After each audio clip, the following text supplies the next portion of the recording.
Go ahead and call our work session meeting to order. It is 4 o'clock. Let's all stand for the Pledge of Allegiance at a moment of silence. Pledge allegiance. Flag of the United States of America and to the republic for which it stands, one nation, indivisible, liberty and justice for all. Let's bow our heads. A moment of silence.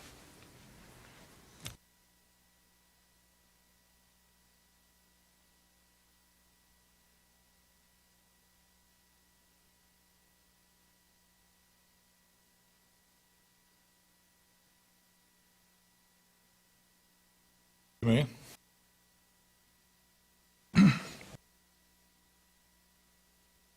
First off, we need to amend this agenda to include a conversation about the speed limit. So I hear a motion. I'll make a motion to amend the agenda to have a brief discussion on the speed limit, 2193. I hear a second. Second that. Any further discussion? Not all in favor, raise your hand. Any opposed? All unanimous. Okay. General business. Mr. Carter, we'll turn it over to you, let you lead in with it. Okay. One of the items on today's work session is to talk about the two amounts of funding that Alleghany has received from the state in the adoption of their recent budget. The first is the $2 million that has been identified for the courthouse. The second is $200,000, which is defined as capital improvements. So, since the award, a lot of activity between the county and the Office of State Budget, trying to get the appropriate forms filled out, banking information, etc.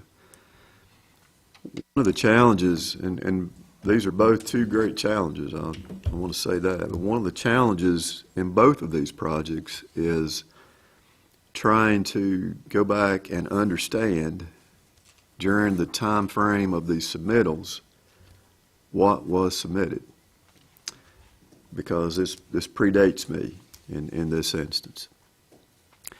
So I had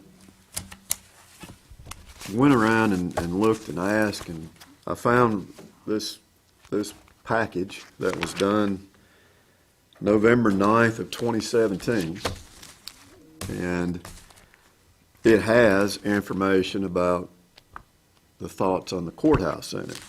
Now, for those of you that were here during this time, I guess my first question is, was this, it was presented to I guess, the two of you. Is this what the ideas were that were carried forward in the request to the state for some possible assistance?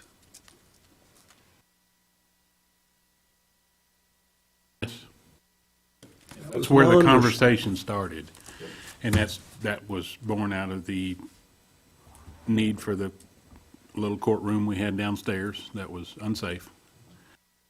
That conversation ensued, draft, and money's thrown out, and I think like a $4 million. And at the same time, conversations were being had with our state rep. That's when money moved into budget. Soon after that, in $2 million, from what I understand, but then they never passed a one. That's what I recall. That's basically my understanding. Well, it goes without saying that since 2017 until today, there have been some changes to that courthouse that have addressed some of these concerns, but some still remain. So in the past week, activities really increased because the state had sent out an email that identified that they plan to disperse these funds before the end of February. So that and condense it down into a 3-week basic opportunity. And you know, the normal things such as a W-9 and some relatively safe forms, we had to provide a conflict of interest policy that the board actually adopted a few years ago. We had to provide that as well. They have asked for scopes of work for each project also. So what I did on the scope of work is I took this and identified some of the items that were identified in this proposal. But I mentioned that these were numbers basically now from 5 years ago, and that we have actually tomorrow we have an interview with one of our engineer architect firms that we selected to do a facility study on the building as well as 90 South Main. And I laid it out in a fashion to where it was identified that, you know, I don't feel comfortable submitting information based off of this old study. It's outdated. There are still some components, but not all components. And I asked if we could identify in that scope of work that we are conducting a new facility study and we are going to proceed with getting new estimates on these findings and, you know, relate today's needs in more detail than what yesterday's needs were. And the outcome with that conversation was, we'll accept that. So that's what I'm going to do on the courthouse for the remainder of the week, is put that scope of work together. Tomorrow, Commissioner Bobby and John Irwin will join us in the interviews of that architect and engineering firm. And I will tell you the name of the firm is R&D Architects, which is the same group that performed the study on 90 South Main. So we will be interviewing that firm tomorrow, working out some of the things that you can ask in an interview that you can't ask during a solicitation, and we'll bring that forward to you at your next meeting as well. But with the completion of the new court facility, some of the information going back to this study goes away. Now the need is still there to create space and to, you know, but the immediate need of that additional courtroom is now faded. So I just want to identify that to you, and I wanted to, I guess, tap into the two board members that were here. Make sure I was on the right track when I referenced this document, but certainly want to put together a package that is more today than this, and with the help of the architect coming on board to provide that study, I think that's our key to getting it done.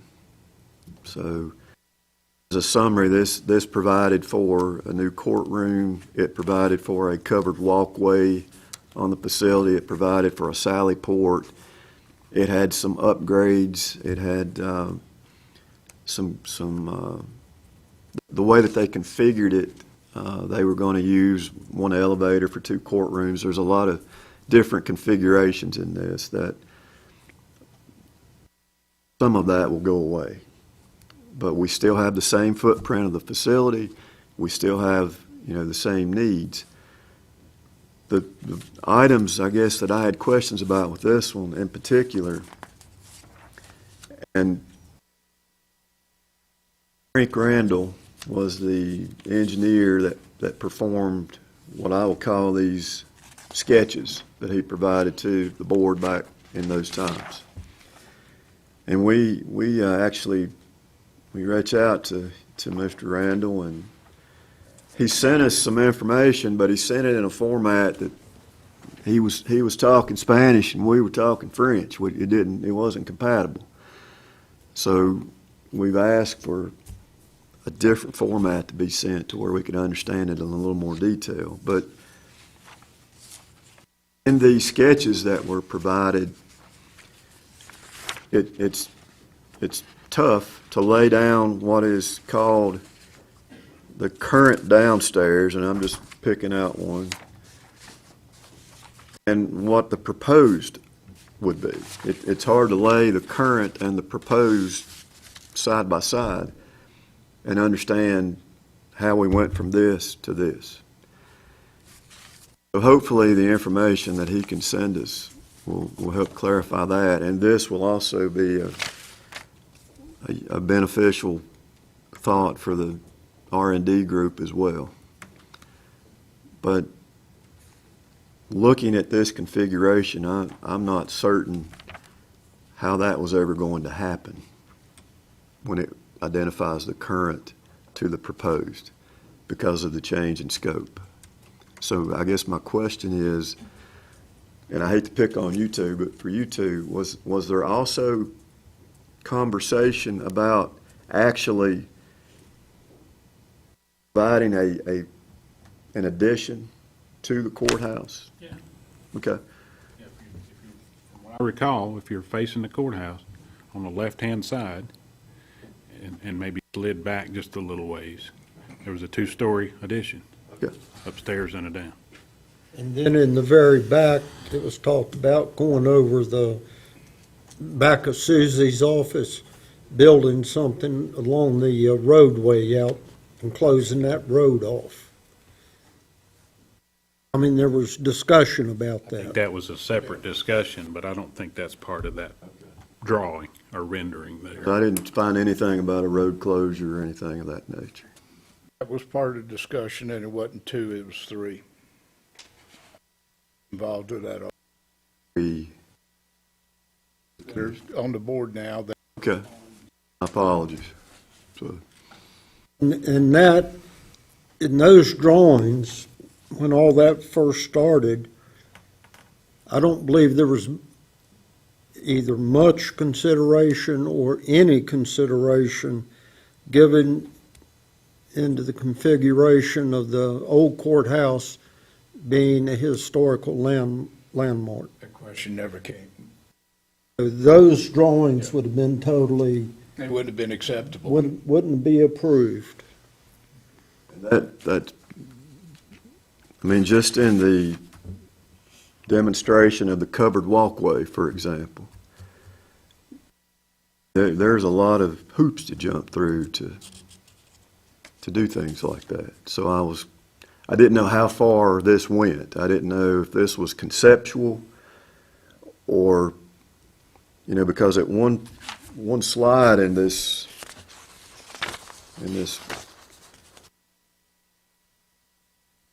got a time frame dating from February 24th of 17 to October 10th of 17. The October 10th, the last frame on 10/10/17, it says, the judges approved the preliminary plans and the commissioners received preliminary cost estimate. I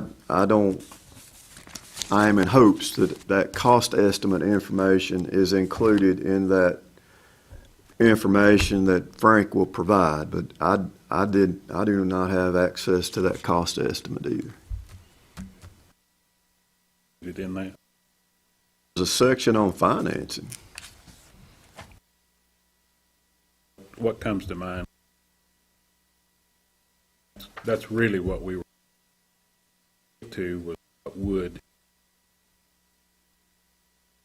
a need for something room that was what options were out there and at what cost, and that was developed process basically thrown up, and price tag was thrown up, and it was thrown up with it. Else far was as it thrown went. up. No. Then at that time, you know, the states, our representatives were interested, but they couldn't get a budget passed, so.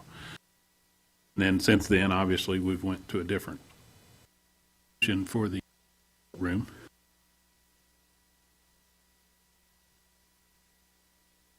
That particular.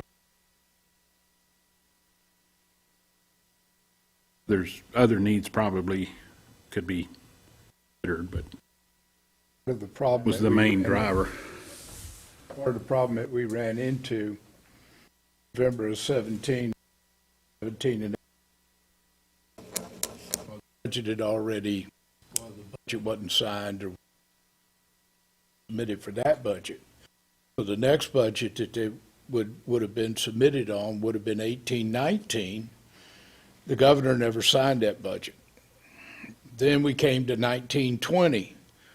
Governor never signed that budget. Then we went to 2021. The governor never signed that budget. The first budget that he signed was this one.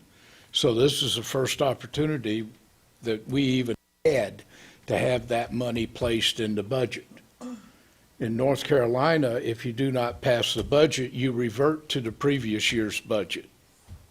So that's what we've been living on, or they've been living on, for the last 3 years until this year, whenever the budget was signed. So it was basically, in my mind, was just a study to see what could be done and the cost to do it. This was driven by the court system. Yes, the By security. a letter from the judges. The Or- security in the courtroom was judged to be not up to par, and we were afraid that they were going to condemn the court. And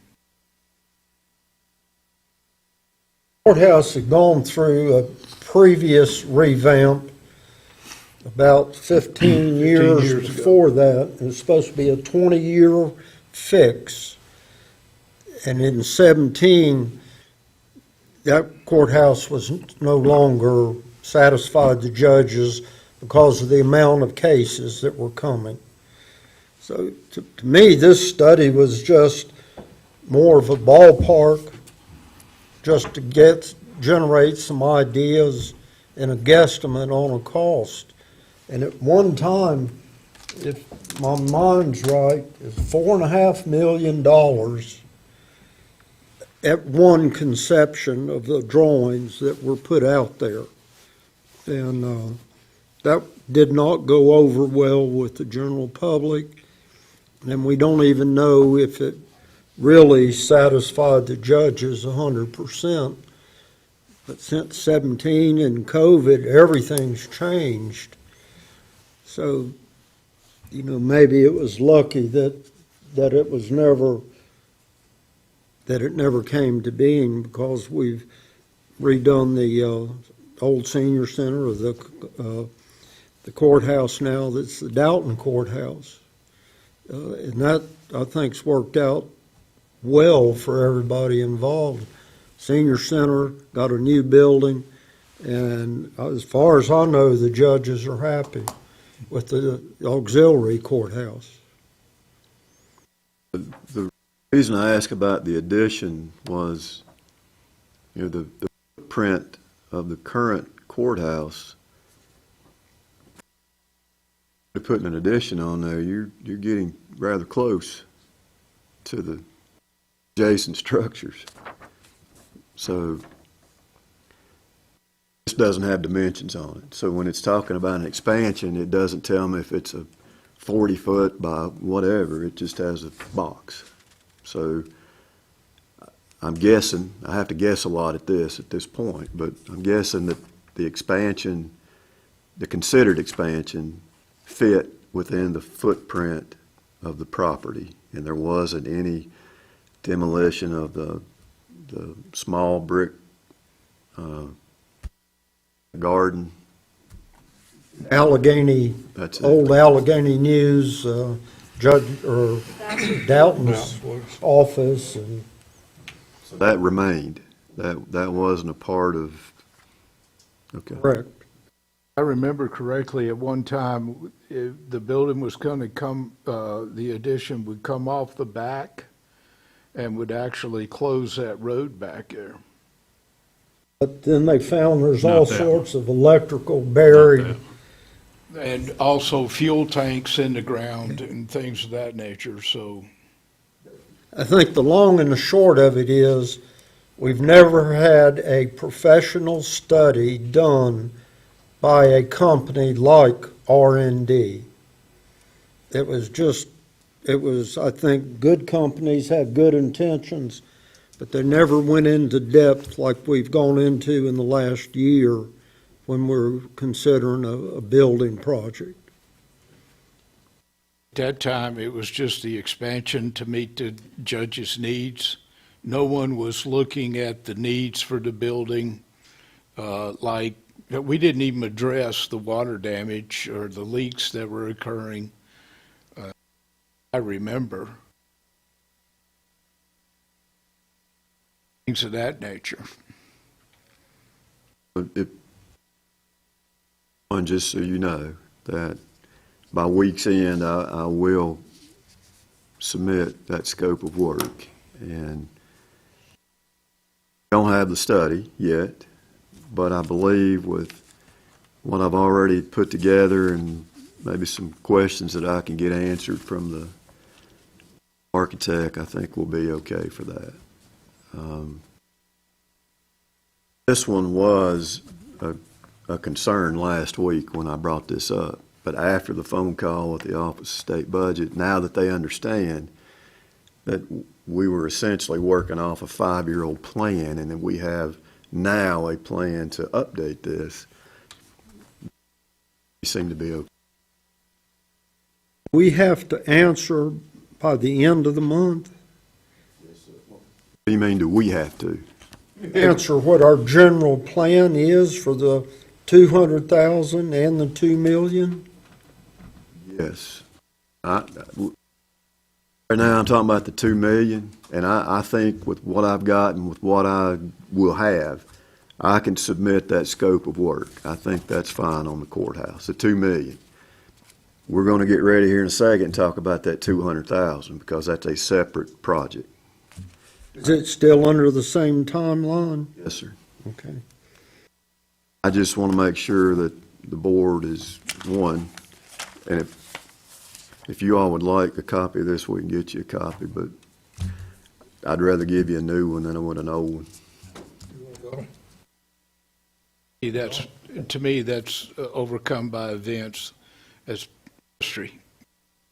We need to, 5 years old, so the numbers is gonna be completely different. well, not only that, but a lot of the work that was identified that needed to be done was taken care of with the Dalton courtroom and the leak remediation that we've done, and a lot of that was done under earthquake damage too.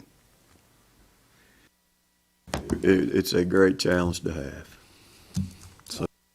You move on. So something I think we're going to have to consider and look at seriously. So I understand Office of Budget Management, they're saying, yeah, sure, we just need these few things. But where are they getting their money from? Because last week I did the winter conference for county attorneys, and of course, one of the things that came up and will continue to come up is ARP funds. And they come up because the federal government hasn't quite figured out exactly how they're going to rule on this and how they're going to require you to appropriate your money and what plans and guidelines, because we're going to have policies. Okay, when I say policies, It's an ARP money, though. yes, but we don't know where did the state get it? Because here's the problem. If the state is using any of that money that they are giving us out of their budget that has come out of ARP funds, then we now are considered a sub-grantee of those funds that the state received from the federal government. And because of that, now there are additional regulations you have to follow in order to use that money. So while everybody doesn't really know what they're supposed to do, the problem's going to come down that when they do have their final regulation, if we have not used the money appropriately, not just the state, but how we're supposed to use it for the federal government, then we have to repay that money back. So my concern is, and it's going to come up here now in the next probably month and a half, that the School of Government are working on policies that we can use, like a guideline that we'll be able to use for all the things we might spend this money on. Now, it's sub-grantee money or potentially just ARP money we're going to get. Sit through 2 hours or 4 hours of a Zoom meeting on that ARP money. And the problem that we've got additionally, originally they said the Department of Treasury would have the final rules out 1 April, but now Biden has changed what you can use the money for, which is going to change the rules again, and we don't know when the money's coming out. But this money was separate. This was budgeted out of the state of North Carolina. This is not federal money. As long as we know that for sure and we have If you no, read their state budget, lots of places, they address ARP monies being redistributed. I How know. it's interlaced, you know. Right, so that's my concern, because now we're a sub-grantee, now we're falling under this, and that's a problem for us. So I just want us to be aware of it, not necessarily that we know what we can do about it yet, but we need to be aware of it. Now, there is training that's coming up multiple times, multiple Zoom calls. Kara Milzoni is the one that's been working on this from the School of Government, and she has office hours only for ARP. And so that's something, I got a little taste of it, a little slideshow of it. April and I have already sat down and talked about some of these policies that we're going to have to come up with for what we spend this money on.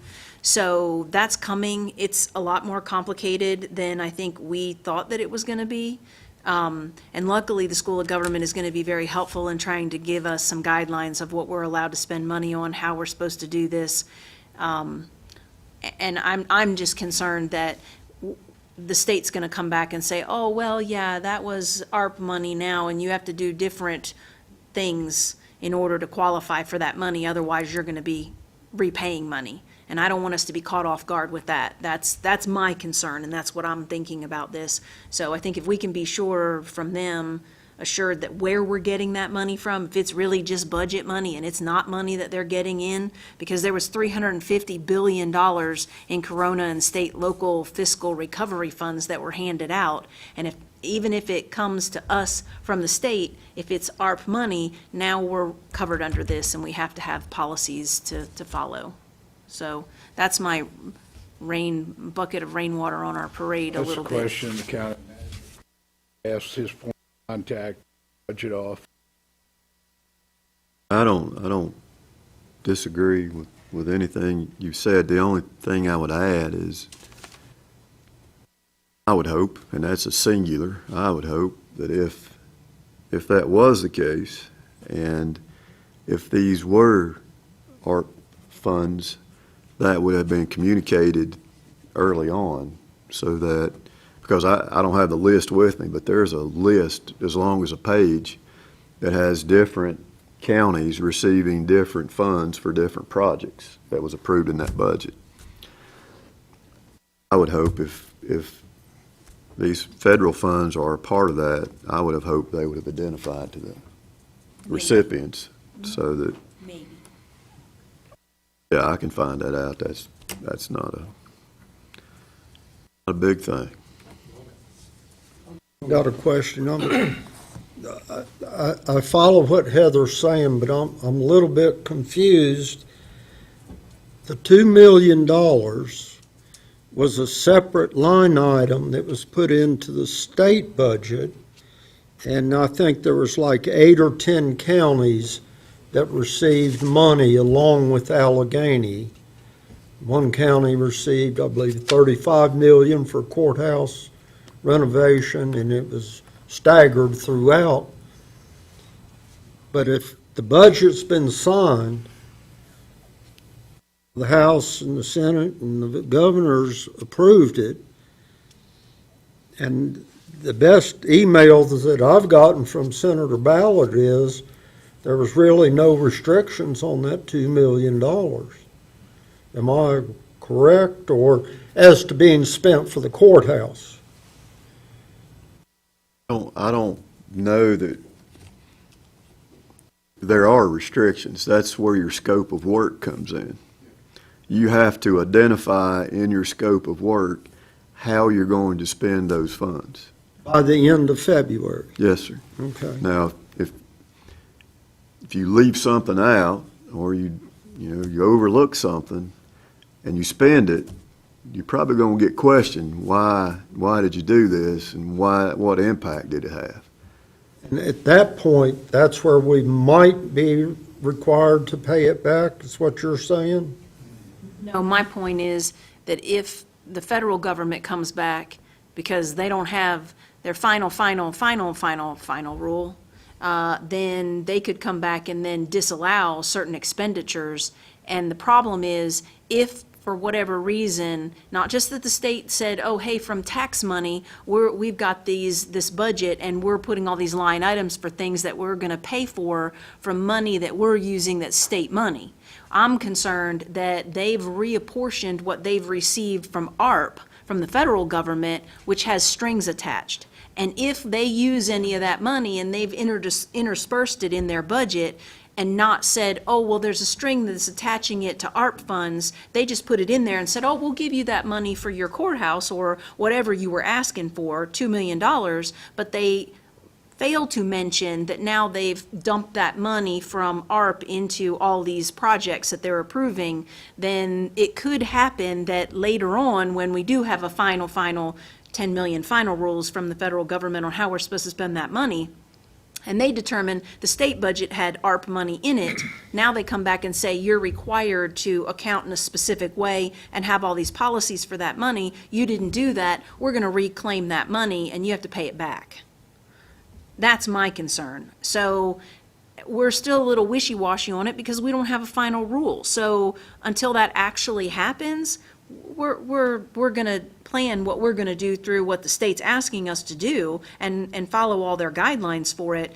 But I just have that concern in the back of my mind, knowing what Kara is saying about how the federal government really, they're just throwing these things out there, and that could end up meaning a lot of problems for a lot of counties that are getting money from the state, and then the state is though getting the money from the federal government, and there are strings attached. Are other counties kind of wait and see? Some are, but some have already spent the money. There are several counties that mentioned on that CLE on Thursday and Friday that they've already appropriated that money. So I think a lot of people are going to end up being caught because they don't necessarily know the same thing we don't know. And now there may be forgiveness and we won't have to worry too much about it. It may just be that we'll have to do our policies and we can use the policies that the school of government comes up with in order to spend additional monies that we might receive out of this program. And that's fine. It may not be a big deal. I cannot say, and that was just something that was a concern to me, which is why I wanted to tell you this is what's coming out of it. I've sent this information to April, and I think April's probably going to take some of these classes that they've got scheduled, these Zoom things. There's multiple. 1, 2, 3, 4. There are 5 right now that are scheduled through the middle of March. And that doesn't even consider the other additional continuing education class that I can take, or that April can take if she wants, in February. So I think everybody's a little leery about it only because they just don't have a clue. We don't know. There's not a final rule, even though they've said there's a final rule. It's not final. It's just like the second And it may or be a third. moot point if none of the money we're getting is connected any way whatsoever with the ARP money from the government. federal Absolutely. government. And if the state certifies that for us and we're comfortable with that, I'm fine with it and I'm okay. We can just move on and not worry about it unless and until we do have ARP funds that we are going to get and we are going to use. We've already distributed $725,000 of the initial $1,080,000 that we had coverage on that. Difference in that is that was actually ARPA money to Alleghany County, whereas this has the possibility of being a shell game within the state. So I agree with all the, in talking about the counties that's already appropriated, they've appropriated the funding that came directly to them, not necessarily to the state to them. So it's on them, just like it'd be on us, but But they were large counties. We did not qualify. We had to get ours from the state. If they had a population of 15,000 or more, they received the money straight from the federal government. We didn't fall within that, or 50,000. There's a 150 population of 50,000 or something. Anyway, we were nowhere near that. So the Different. federal government did not send the money straight to us. Ours came from the state of North Carolina because we didn't fall within that. Municipalities of greater than 50,000, I wish I'd have brought my book, greater than 50,000 received their money straight from the federal government. It didn't come through the state.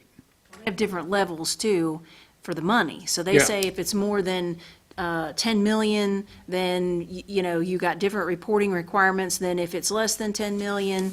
Then they also have, if you spend more than 750 within one fiscal year, there's a different reporting. So there's multi-levels, and that's what we're not really sure of yet because we don't have a final rule, even though they said it's a final rule. It's still not final, and they keep making changes. If I remember correctly, if you received over 15 million, you had to have your report in by 31 January. We did not fall under that. Yeah, it's a shell game, and it's very confusing, but I feel satisfied that this is out of the budget, not ARP money. So I think we beat that horse to death, Mr. Chairman. Can we move on to the 200,000? just in closing, if the board is okay with me completing the scope of work based off of information I've either compiled or gathered in the next couple of days, then I'll do that. We just need a consensus. We can't do a motion on, everybody good with it? I agree. All they're gonna do is accept it or not. So, We'll know, Time's running out. we'll know more about when you get RC or R&D, when they get, do their thing. part two of that is the $200,000, which is a separate award from the state. So, not trying to act completely dumb about it, but at the same time being completely dumb about it, I also took the time to ask the Office of State Budget about that $200,000. Specifically, if that was tied or tagged to a specific project or any of that nature. And as I've indicated, it's not. It is a flat $200,000 that does not have a specific project tagged to it. So, started asking questions about that. And other counties are getting different amounts. Ours came in at 200. What the contact at the state indicated was that we could either look at two projects of $100,000 or one project of $200,000. Now, unfortunately, the contact that I spoke with last week, this week, is out with her child due to COVID exposure. So I had sent some additional questions, which I have not gotten answers back for. But what I would like to talk about today is thoughts and ultimately direction on what we would like to set forth as a scope of work for this $200,000. One of my questions that I have asked that I do not have the answer for at this moment is, let's say that we pick one project that has $250,000 worth of expenses to it. Is that okay? And the county puts in the 50 above as local funds. Or if you take two projects and the two of them is $300,000 and the county puts in anything over the 200 for those two projects. I feel pretty sure that that's the case, but I want clarification on it. Again, this is in that tight window. Hello, we're going to give you the money, and oh, by the way, you got to have it in this order. For the scope of work, now I have a few projects that I'm going to toss out for thoughts, but I certainly want to hear yours as well. One, and then they're in no particular order. Thinking back to the budgeting process, we talked about upgrades to the transfer facility. And we talked about having a temporary, it's a push wall to where we can continue to receive waste while we are making the expansion and necessary repairs to the existing transfer facility.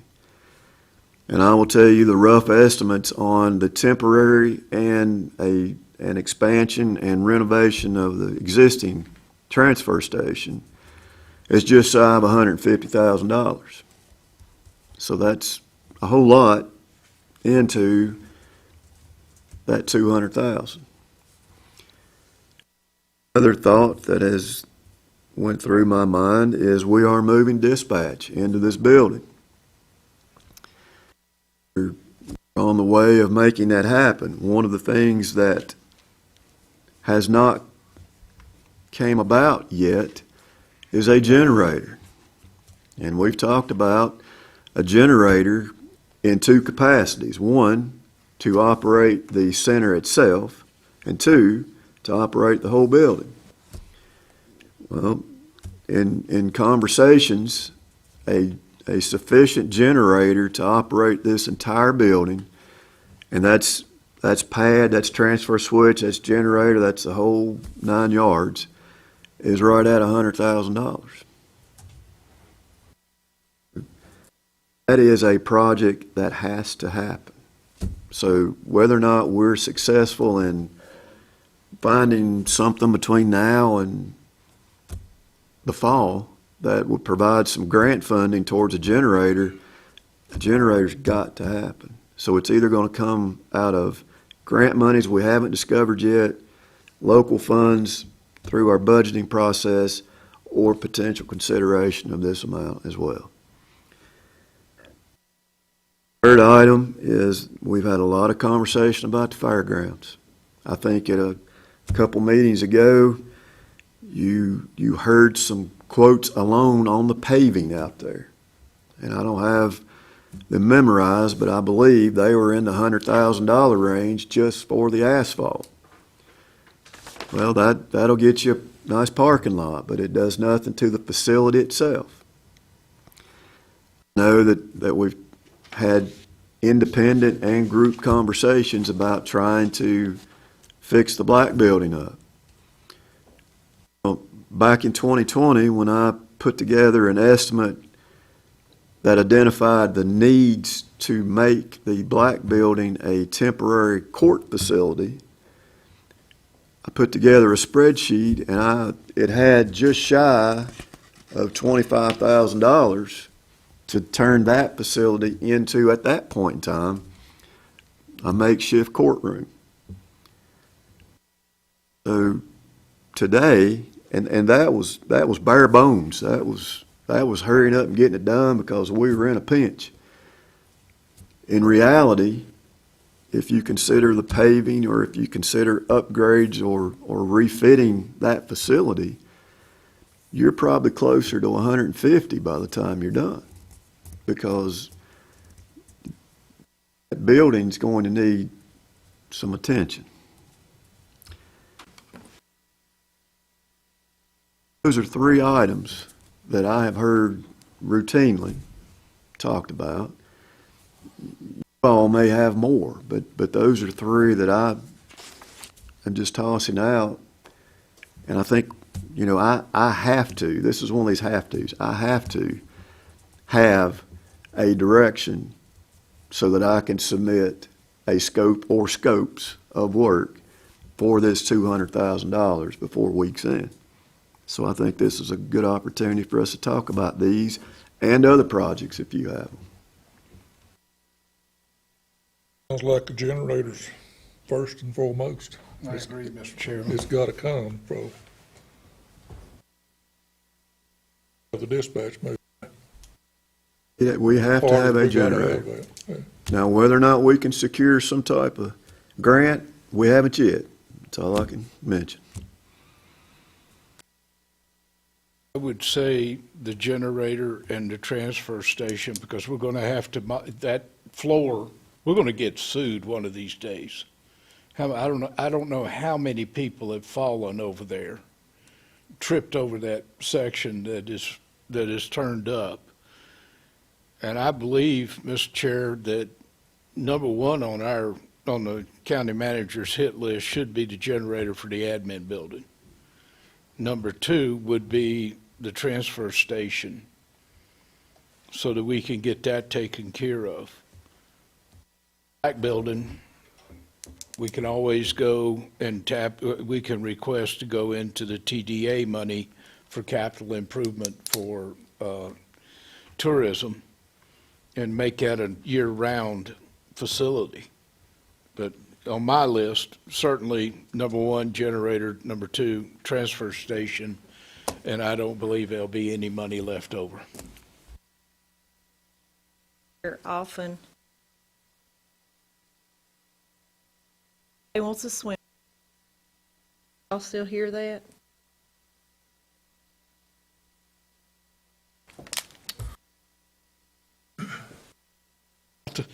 We had someone that was going to donate the money for a pool.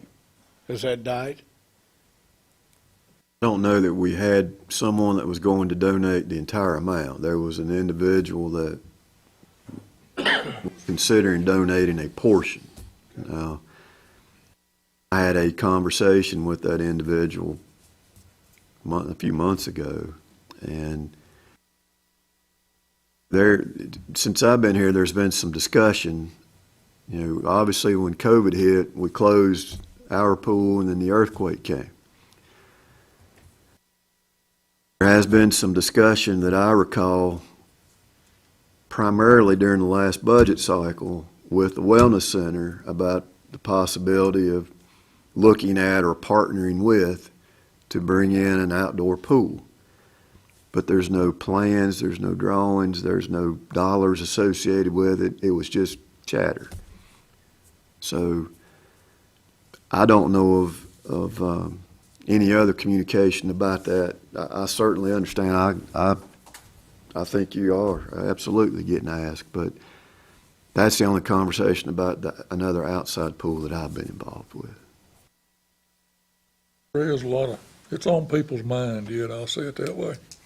You get a good bit of conversation about the kids' pool situation.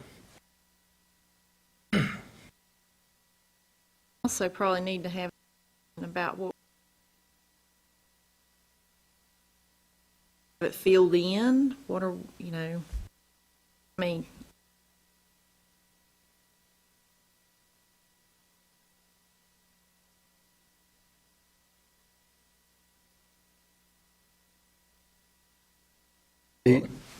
Going through your list and mine, my thoughts were leaning more towards the fairgrounds. With the black building being the number 3 backup on our court system, which we're required to have, court cannot be held right now in that building with the heating, air conditioning, bathrooms, parking, security, all those. If something happens and we have to have that building, then, you know, we're faced with coming up with that money at that time. Bobby? The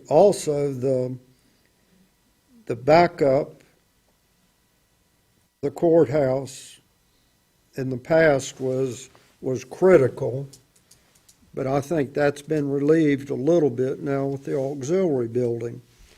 But just like with COVID, you can't predict what's going to happen in the future, and we do know that the black building is the number 3 backup for the county. Courthouse, or the fairgrounds, is the largest venue in the county. There's more people attend that in any one event at one time than uses a swimming pool in the entire 6 weeks or 8 weeks that it's open.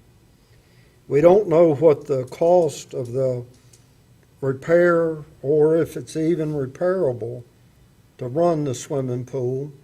And if there's an interest in trying to save the swimming pool, we need to have a legitimate study done so we know what we're looking at. The generator for our 911 system, I've just always heard that we're applying for a grant to get that generator. I don't know if it's been applied for, I don't know if it's been turned down or if it's been accepted. It was applied and we didn't make the cut. Didn't make it. No, sir. So I don't know if there's anything in the future, any other grants, I've got no idea, but grants are always a way to look at paving that. I look at the fairgrounds, being able to use, if this money's split in 100,000 here or 100,000 there, is being able to add some money. If we did the generator here, we're looking at roughly 100,000 as a guesstimate. If we look at the fairgrounds and the black building, there's a possibility we still have Beamer money that could be added into that 100,000. And there's a slim chance that there might be some TDA money that could be put into that facility, whether it's to go into the black building or whatever, to help generate enough funds to bring it up to date. And I look at the transfer station, that is a proprietary fund. That money is supposed to come from, I thought, from running the station, not from additional taxpayers' money, which I don't know how you look at this 200,000 is. But there's always been a budget time, the possibility of raising $5 or $10 on the trash fee to generate enough money to start on repairs at the transfer station. So those would be my three. I would be with the black building, I would be with the generator, then I would be with the transfer station. But at the same time, someplace along the line, we need to find out what the appetite is for trying to save the pool or partnering with the wellness center.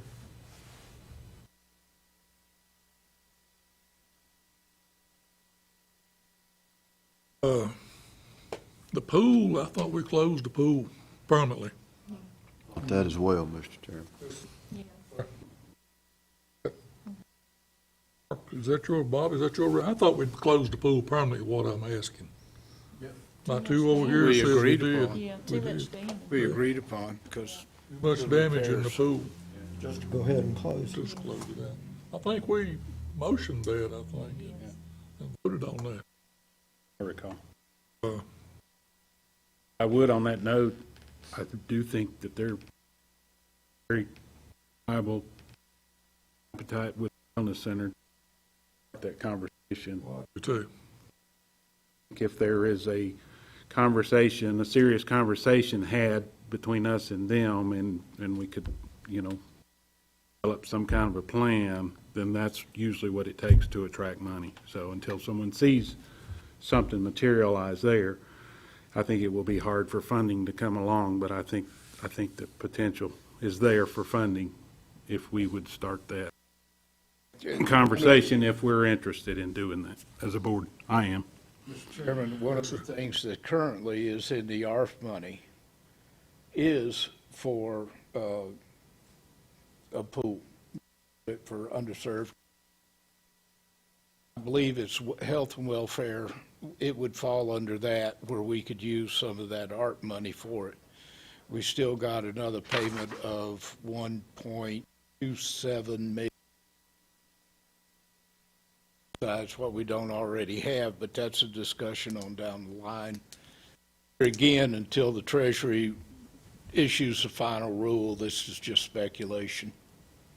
Right, one of the, out of their four main categories, it is that money can be used to support public health expenditures, obviously COVID-19 efforts, but they've got in here a lot of other things that potentially, negative economic impact caused by a public health emergency, economic harms to workers, households, small businesses, industries, public, and then support disproportionately impacted communities. So yeah, you're right. We need a decision today, basically, on the direction for you to go with the $200,000.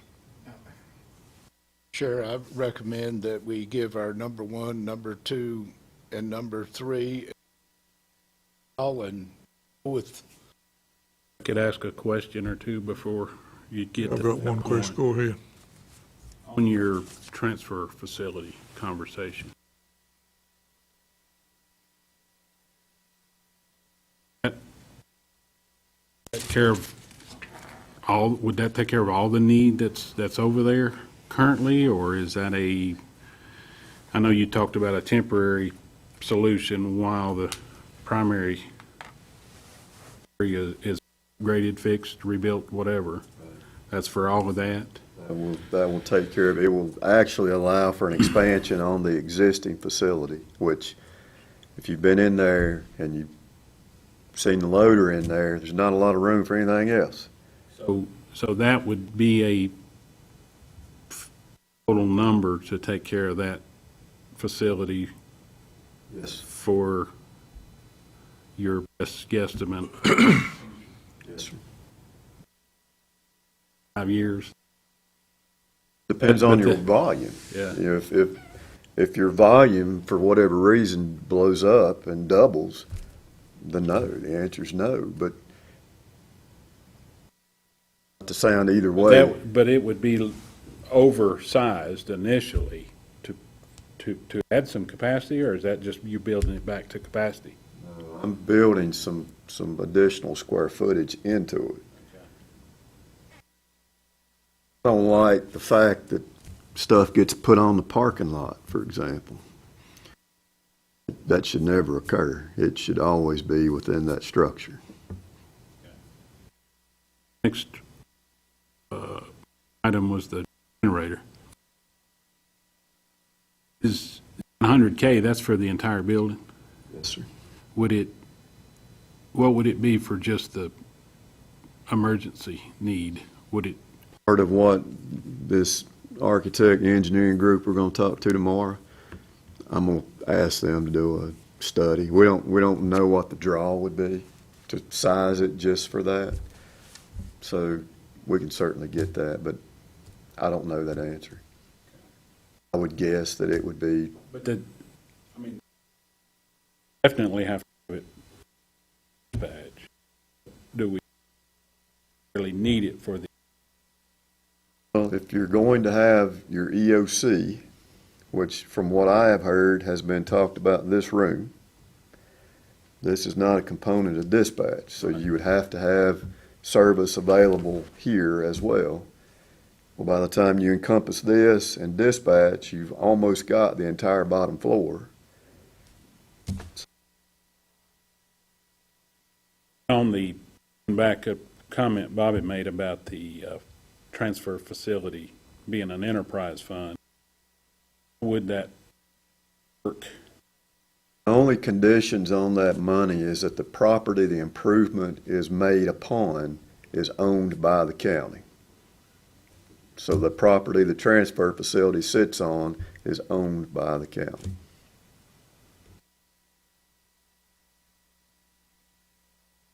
Is there any funds in the transfer facility that could be helpful to be used in this right here? Existing? The end Sir, of this fiscal year? so- We included some funds for the renovation, to begin the renovation process in this budget.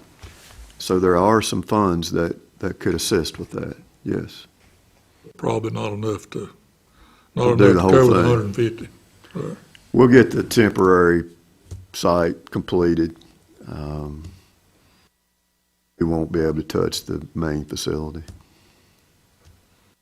And I, like everybody else, thought a lot about this $200,000 and ways we could do that, and the fairgrounds is a good place, and it is our number one venue, but when you, the black building, but when you stack up the current need, the current necessity, it may not be at the top of the list, like the generator.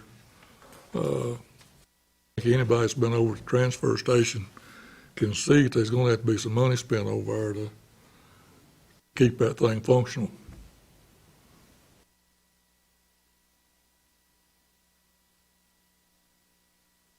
And it's not totally out of the realm of possibility for some other grant possibilities for some of these needs. Could we pursue? What I'm getting at is if, let's just say, there's some amount of money in the transfer budget, and we added whatever to that to the 150. And then that's what's there, but, and then if we put on the list, the next item on the list was a generator at $100K, but then we were able to find some grant help, and then leave some use at another location. How's that application gonna work? Don't know that it would. And the reason I say that is she was very specific in saying that the threshold for individual projects was at the $100,000 mark. We could cut it two ways. I don't think we can cut it three ways. That's what prompted my question about using local funds to help offset anything over that amount. I get the concern. I get it. I'm the one that's got to sign the scope of work. I get that. But when we submit a scope of work and it goes through the steps to get to where it goes, I don't know how receptive a change in scope of work's going to be because we happen to benefit from a grant for something. Okay. You've got to identify because you've got until the 28th of February to get this in.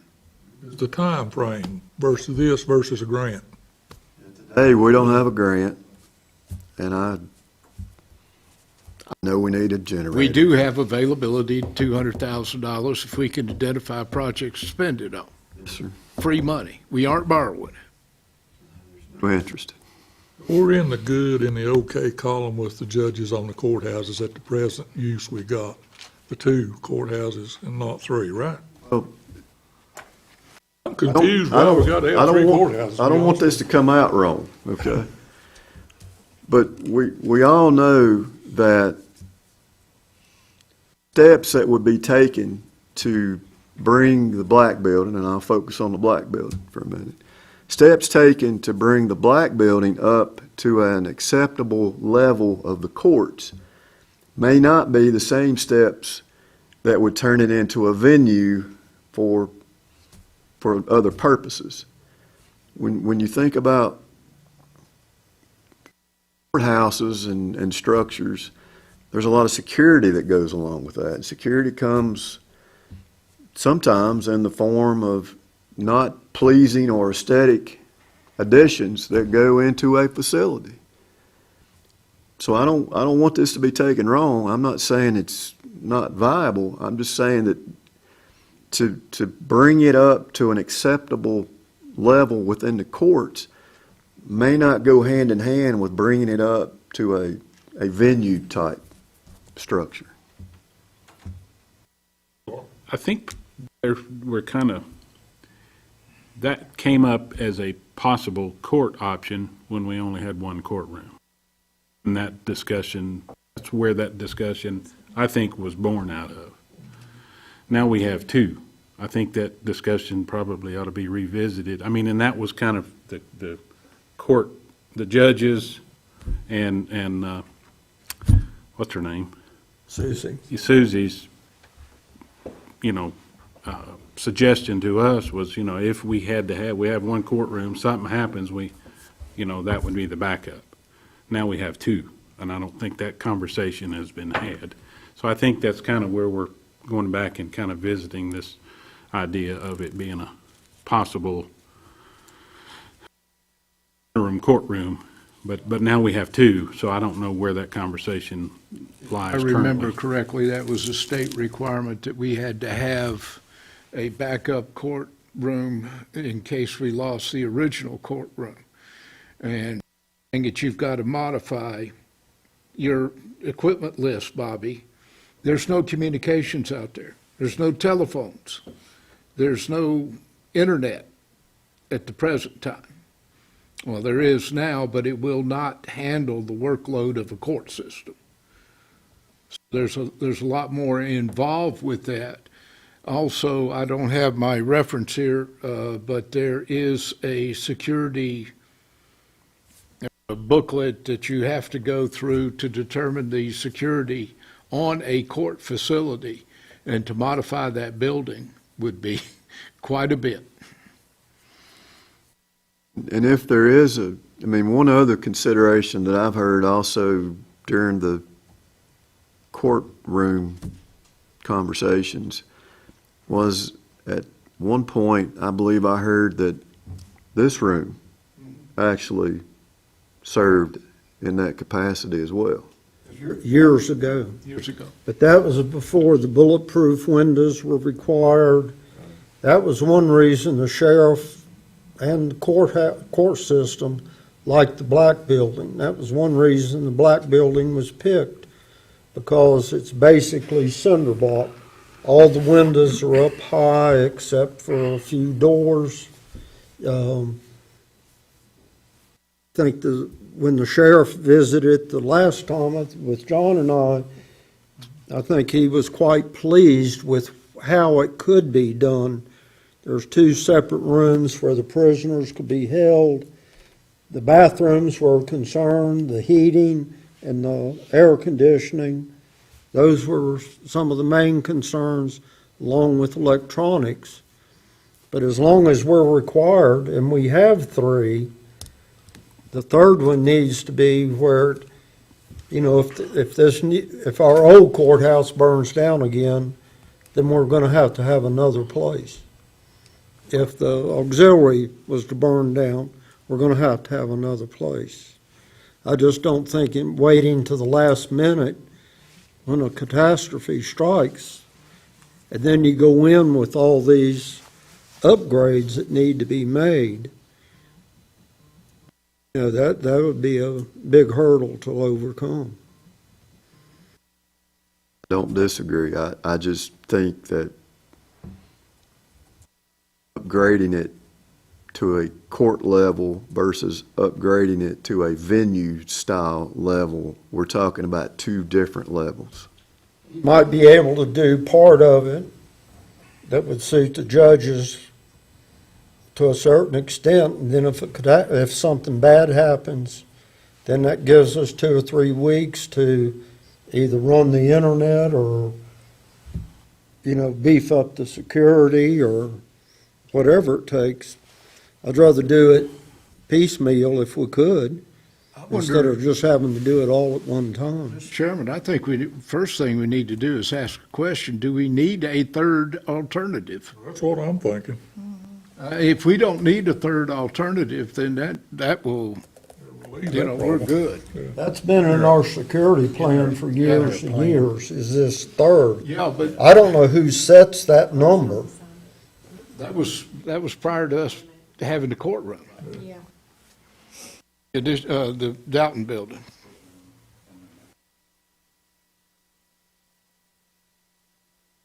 Coop plan for 3 years. We've done it.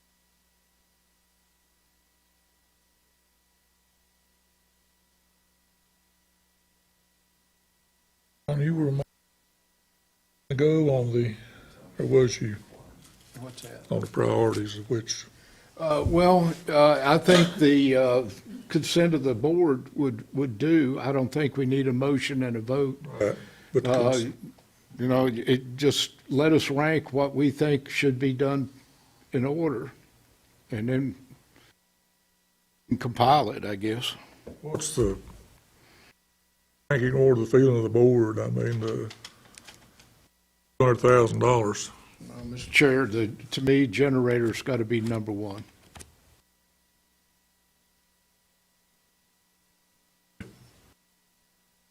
The second, Second, I would say the transfer station upgrade. Third, black building for me. Was first, generator. Gen- Generator, transfer station, and the black building. yeah.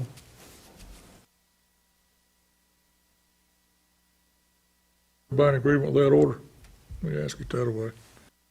Generator, upgrade the transfer station, then the black building be the number three. I mean, I don't agree with it, but if the board does, that's fine.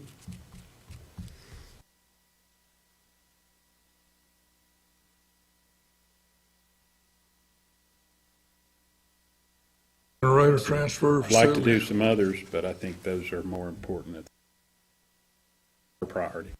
Well, I had other things on my mind today too, till I found out the generator, we don't have no grant money for that, and it is a priority to get the dispatch moved, of course.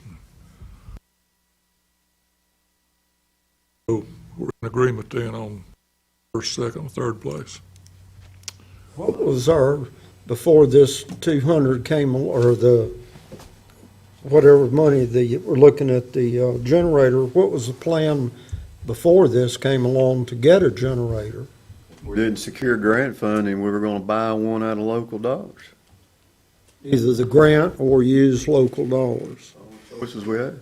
Local dollars are still there, They or would be would in that been decided in the budget? They would come up for this next budget cycle, but they would have to be spent. It's not an if, it's when. A generator at dispatch now, currently? One over Sheriff's there. Department. It'll stay there to operate the jail. There's a generator at the Sheriff's Department and to cover the back. Does that conclude any more? I just want to identify that I will only provide 2 projects because of the $100,000 threshold. So number 3 won't be included in my scope of work. You're already over on the two. 150.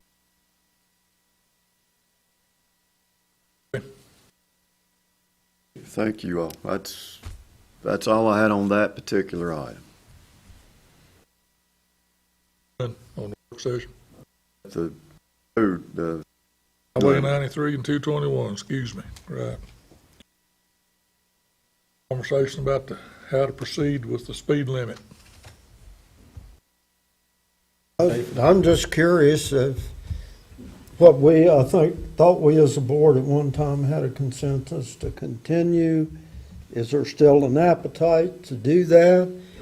And what would the process be? I know Drew's sent a couple of emails to their division board member who said basically he couldn't do anything about it. He didn't respond to either coming to a meeting or I don't know if he was invited. Do we want to go through the senators or representative? Do we want to give up? Well, from what I read, Mr. Chairman, on the reply that he gave us, North Carolina has to abide by federal guidelines, and that settles it. I talked to Mr. Carlson at the rural meeting I go to, I belong to, the transportation, and told him about this, and he said, I'll check into it, and he did. And he sent an email back basically saying that Mr.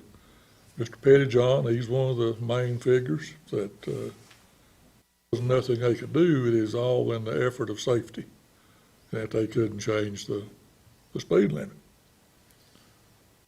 In saying that, I know a county or two that has been able successfully get it changed, and they talk to some of the legislators and so forth. I don't know if that would occur now, but that was the avenue they took. It ain't a wanting to move forward and change any speed limit sign to reduce. You see the one. Personally, I think our local representative action with them. If then if it doesn't, then I don't.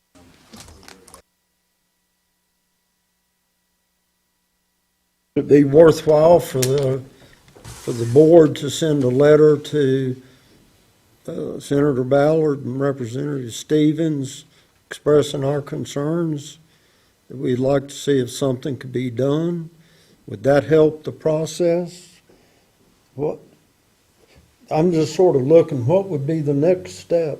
We've invited DOT with really no good answers. We claim everything's done in the safety of the highway. That's the catch-all phrase. Just like getting a traffic ticket, charged with failure to reduce speed to avoid an accident. But I mean, you look at the guardrails this county needs, the transfer on 18, that intersection was supposed to have been changed, I don't know when, 2 years ago, a year ago.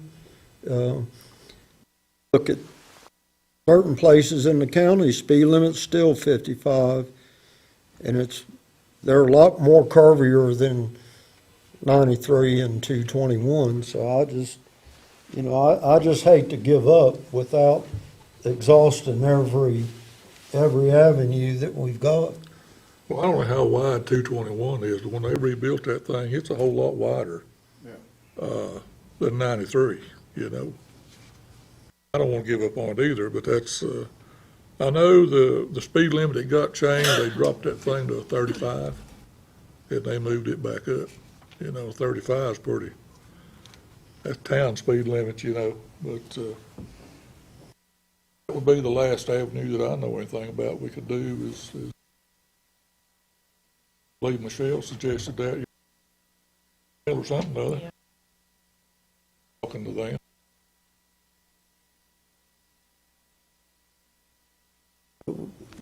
Would it be agreeable for the commissioners to send a letter to the representatives and ask for their guidance also? If it requires a trip to Raleigh, this DOT, they meet once a month. I don't know if we could go speak before their board.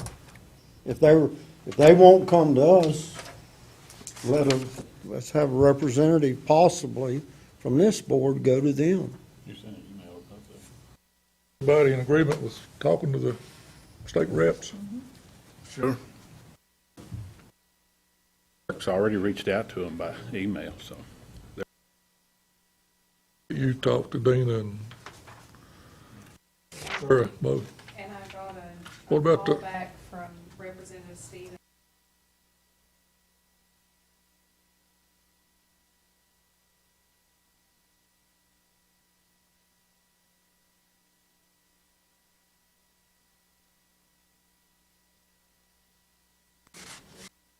I suggest Ray Puckett. He is our representative now. Reach out to him. Reach out to him, see what. You want to send a letter from the commissioners?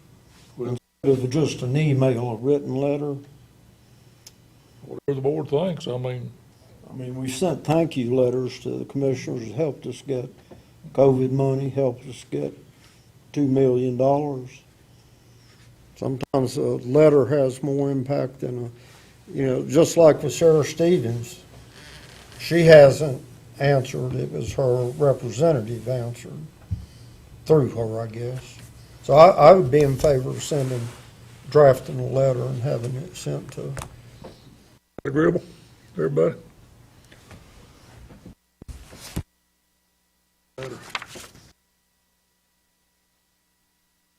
Anything else? Appreciate Heather's legal advice there a while ago on everything. We'll ask for a Move. second. All in favor? Be back in 40 minutes. Few minutes.